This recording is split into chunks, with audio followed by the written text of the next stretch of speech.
Multi thread का मतलब यह है कि आपके छोटे छोटे प्रोग्राम्स पैरेलली एग्जीक्यूट करें। जैसे आपने देखा होगा जब आप MS वर्ड यूज करते हो तो आपका एक स्पेल चेक ऑटोमेटिकली चलता रहता है। तो स्पेल चेक एक अलग प्रोग्राम है, आप उस पर टाइप कर रहे हो एक अलग प्रोग्राम है। दूसरा आप थिसॉरस चाहो तो थिसॉरस भी देख सकते हो, यानी आप कई प्रोग्राम्स को पैरेलली एग्जीक्यूट कर सकते हो। Previously, that can be possible on the multi-threaded environment supported processor. लेकिन जावा में इसकी आवश्यकता इस वजह से नहीं पड़ रही है क्योंकि आपकी जो मल्टी थ्रेडिंग है that is controlled by the JVM, not by the processor. ठीक है, तो ये अगर आप सर्वर साइड किसी प्रोग्राम को डिजाइन करना चाहते हैं तो एसेंशियल कैरेक्टरिस्टिक्स होती है कि that should be multithreaded program. Clear है बेटा?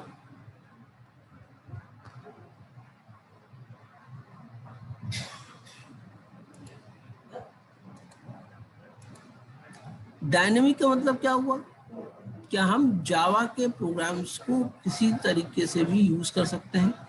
चाहे तो हम एक हार्डवेयर को कंट्रोल करने के लिए यूज कर सकते हैं, चाहे तो वेब एप्लीकेशन के लिए यूज कर सकते हैं, और प्रोग्राम डायनेमिकली चेंज हो सकते हैं और internet with the help of एप्लेट्स।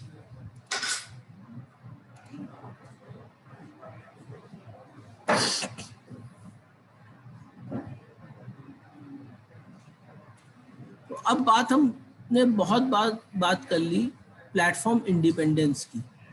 तो अब हम बात करेंगे प्लेटफॉर्म इंडिपेंडेंस आता कैसे है, ये प्लेटफॉर्म इंडिपेंडेंसी होती क्या है। नॉर्मली अगर आप देखिए प्लेटफॉर्म इंडिपेंडेंसी का मतलब ये है कि आर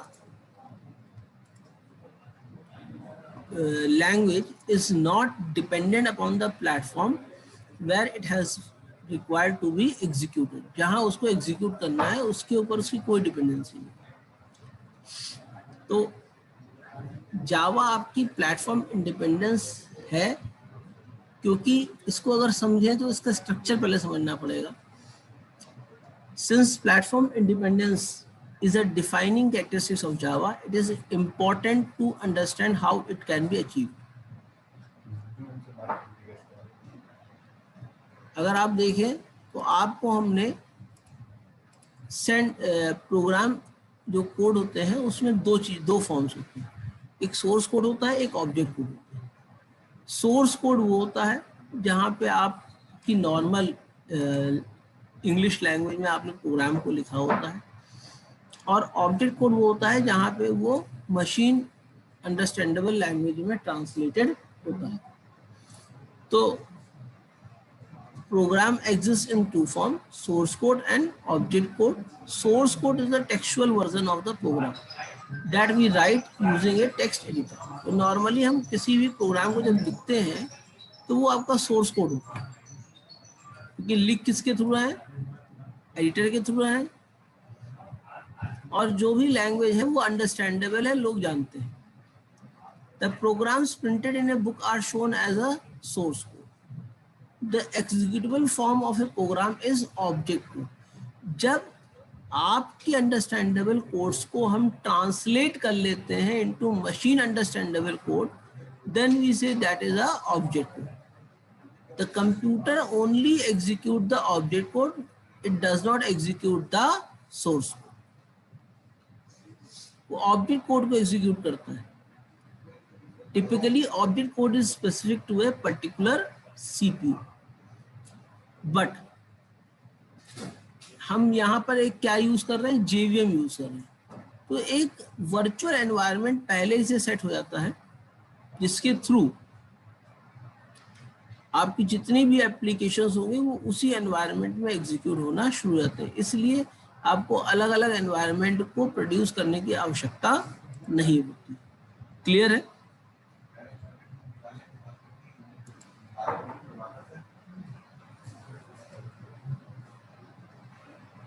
क्लियर है बेटा इतनी बात? Yes sir.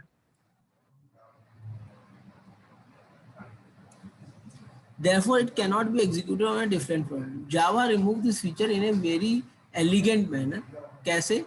Like all computer languages, a Java program begin with its source code. The difference is what happened when a Java program is get compiled. Java, instead of producing the executable code, it provides the intermediate code, and that intermediate code is known as bytecode.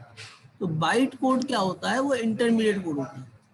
वो जैसे आपने देखा होगा ना, ready to eat products आजकल market में आते हैं, आपको क्या करना होता है, खाली पैकेट फाड़िए और उसको बना लीजिए। उसी तरीके से यहाँ पे भी था कि आपके जो प्रोग्राम्स हैं उन उस कोर्स को कन्वर्ट कर दिया गया कंप्यूटर अंडरस्टैंडेबल कोड को, जिसको बाइट कोड कहा जाता है। और depending upon the CPU, bytecode does not dependent upon the specific CPU, they are the general purpose code. Clear है बेटा मेरी बात? Yes sir.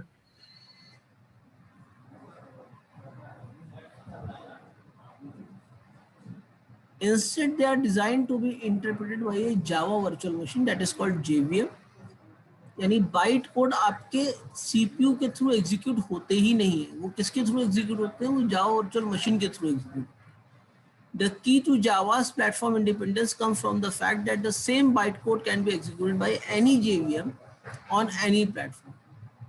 Means we have to have a JVM, and JVM will implement the code rather the programming language. Clear है?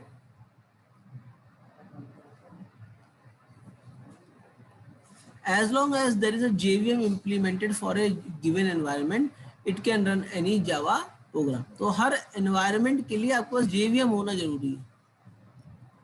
For example, Java program can execute under Windows 98, Solaris, IRIX, or any other platform for which a JVM can be implemented for that platform. This would then allow any Java program to execute in that new environment. इस तरीके से आप किसी भी Java program को किसी भी नए एनवायरनमेंट में एग्जीक्यूट कर सकते हैं। क्लियर है बेटा? Yes sir.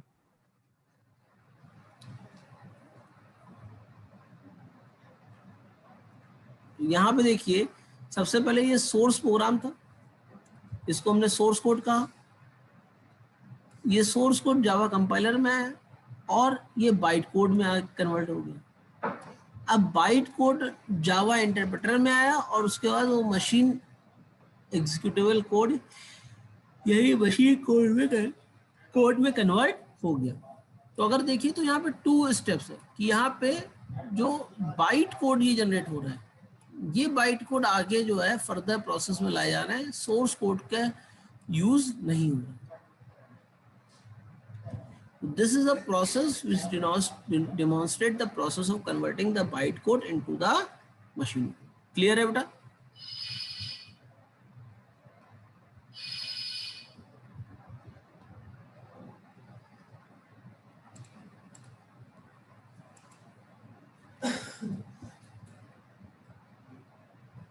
तो इसके बाद आगे जो हम लोगों को करना है वो 12 से 1 वाले लेक्चर में करेंगे कि आगे ऑब्जेक्ट ओरिएंटेड प्रोग्रामिंग के बारे में पढ़ेंगे कि ऑब्जेक्ट ओरिएंटेड प्रोग्रामिंग में क्या नया है जो हमारे नॉर्मल प्रोग्रामिंग यानी जो आप कह सकते हो C++ non object oriented programming में क्या ऐसी खामियां थी जो हम लोगों ने ऑब्जेक्ट ओरिएंटेड प्रोग्रामिंग में उसके ऊपर ओवरकम किया। तो इसको अगले क्लास में कवर करते हैं। तो अगला क्लास आज ही है 12 से 12:50 के बीच में, ठीक है बेटा। तो अटेंडेंस इस क्लास के लिए भी लगा दीजिएगा, क्योंकि उस क्लास की अटेंडेंस दूसरी थी, इस क्लास की अटेंडेंस दूसरी है। ये नहीं है कि सेम अटेंडेंस चल जाएगी। सर रिज्वाइन करने के बाद भी डालना है क्या अटेंडेंस? जी जी जी बिल्कुल। ठीक है। मतलब जितने लोग जितनी बार आप ज्वाइन करेंगे, आपको खाली अपना नाम लिख के चैट पे एंटर कर देना है, जिससे कि आपकी अटेंडेंस हो जाए। होता नहीं कभी एक बार एक क्लास में था आदमी, दूसरे क्लास में नहीं हुआ। सर सर मैंने पहले वाले में नहीं डाला अटेंडेंस। कौन है भाई? प्रविशी? प्रविशी, यस सर, इसी में डाल दिया है सर। ये तुम लोग आज पहले तो क्लास कर नहीं रहे हो। सर मैंने भी नहीं डाली। सर हमने भी नहीं डाली। सर मैंने भी ऐसा किसी ने डाला नहीं, तो पहले वाले में 45 बच्चे आ कहाँ से गए? तो क्लास में 43 बच्चे ही हैं। हाँ, तो वही तो मुझे समझ में नहीं आ रहा है, 2 बच्चे नए कहाँ से आ गए? कुछ आप लोग महान आत्माएं हैं जो एक नहीं 2-2 3-3 बार कर देते हैं। कृपया करके ऐसा कार्य कदापि मत करिए, क्योंकि हमको उसमें जो है ढूंढना पड़ता है कि कौन कहाँ है, ठीक है ना। एक बार अटेंडेंस लगा दीजिए, अटेंडेंस बार बार नहीं लगाते, और अटेंडेंस भूला मत करिए, ठीक है। तो फिर 12 से 1 वाली क्लास में मिलते हैं। Thank you. Thank you sir. Thank you thank you sir. Sir